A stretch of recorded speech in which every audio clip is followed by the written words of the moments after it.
I am a regular, ordinary person.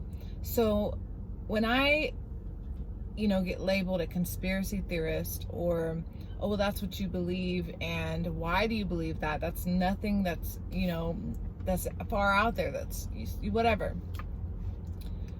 It's like, for years, I have stepped outside of the box to take in the opinion of other non-mainstream, whether they're scientists or professionals in their field. The thing is here, there is so much knowledge out here in the world, and we tend to follow a stream of information that's fed to us, which is why the social media is capturing the power. It's the power of perception. They're able to persuade the masses through media. And when you step outside of the box, and because I had to separate myself from social media for years, and when I did that, I was able to follow people that are doing research for free. Like, there are people that are being paid and in the spotlight, and they're very comfortable, and let's say they're scientists, so we typically believe them, and they push a narrative, let's say global warming or coronavirus statistics, and just they give their professional opinion, and we basically follow that as truth. Well, there are just as equal scientists and doctors out there saying the opposite of what is being pushed on social media, and these people are considered crazy or kooks, let's say, because people like me, we spend hours and hours of our time researching these topics, and when there are scientists that can study, measure, and hypothesize data the same way that these mainstream scientists do, and they come up with the facts that 5G could be very dangerous, or that global warming could be something else, and then you go to, let's say, NASA's website, and they're contradicting these scientists, like, oh no, they're just crazy conspiracy nuts, don't listen to them. Or when there's political figures, military figures that are literally speaking out against the government or the politicians, saying there's some really shady stuff going on behind the scenes, and then there's some other politician that comes on like, oh no, that was just a crazy guy, we fired him. Like, you have to understand,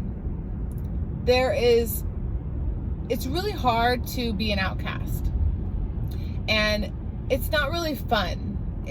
It's enjoyable, like, to be alone if you're a loner, but the actual definition of like an outcast, someone who's just outcasted within society because of the way that they view the world, it's very lonely over here. I don't think it's like, oh, ideal. Like, I ideally want to be outcasted because of my beliefs and the way that I view reality.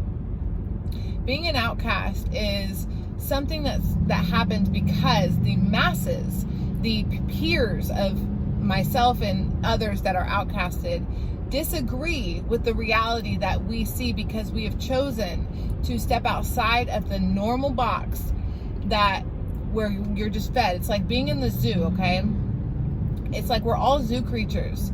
We're naturally supposed to be free, but instead we're zoo creatures, animals alike, and we're all in our little cages, and we're comfortable here because we're being fed food, we have shelter, we don't have to worry about predators. Like, we are so comfortable in our little zoo cages, like we don't need to go and be free. And then it's like sometimes they open the cage and they let us free to realize like what it really would be like. And then it's like so many people are like, no, I want to go back into my cage and be comfortable because they feed me here and I don't have to deal with real problems. Like, I just want to be comfortable in my cage. Well, some of us really don't like the cage, and some of us just want to be free, and some of us just want to roam and explore and not be controlled. And in order to do so, it does take it's a little bit of an issue, like, because you're like, well, dang, I have to start from scratch, because once you do that, you realize, well, this whole time they've been controlling me or pushing a narrative, or let's say creating this reality around me, this matrix, these buildings, these this running water, this grocery store, etc., the school structure.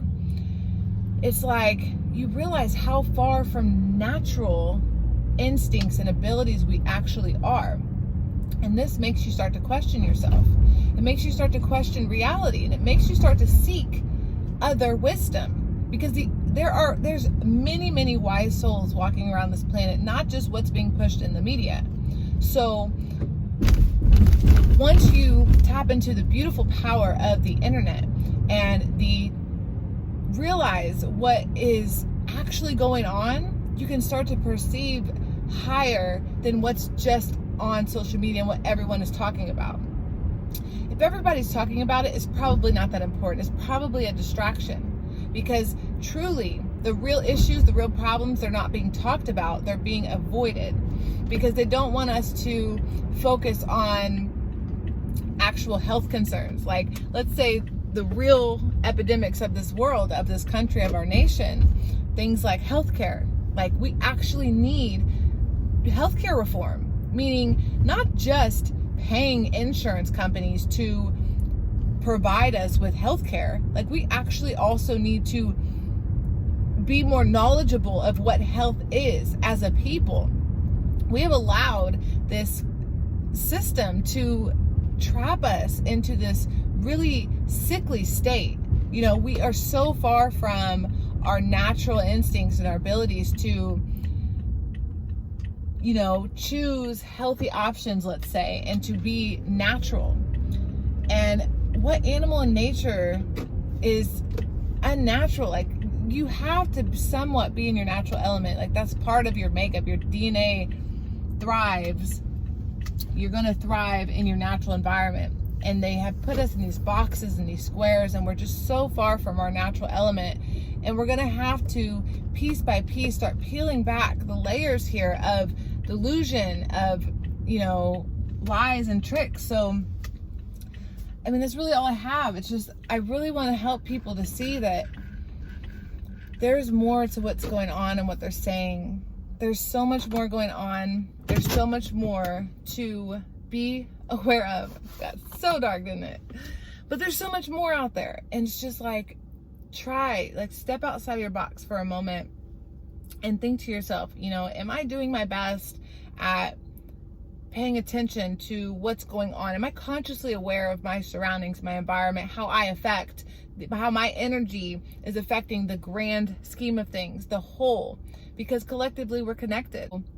In order to come together and to unite, we must not fall for their division traps. We're not race. There's really no division. We all want peace, love, and harmony, and health and safety. We all want the same things. There's no reason to divide. Like, we have to learn that they are dividing and conquering us. And in order to win the battle of our spirit, we have to fight back. And it's not a physical fight you have to do here. It's like releasing the chains and releasing the programs in your mind. And once you just start to do this, you start to slowly become freer and freer and realize like how much entrapped you were. Because it's starting in the mental. They really just learned how to trap your brain, how to trap your mind. So work on freeing yourself. Work on realizing your true potential. And the reason, a lot of people are like, well, why? I'm comfortable in my little slave cage. Well, you can go be comfortable there, or you can choose to smell fresh air, you know, spend more time with your kids, or start to work on a society where it's not so consumer driven. We're such a wasteful people. We throw trash everywhere. We're destroying this earth. We are just over consuming, and we need to rebalance everything. Everything's off balance, and we have to come together. So why change?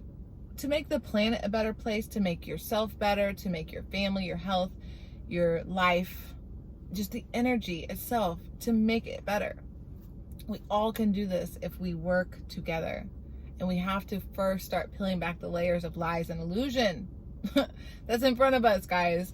So thank you so much. I'm going to stop ranting there. I appreciate it. And yeah. Thank you so much.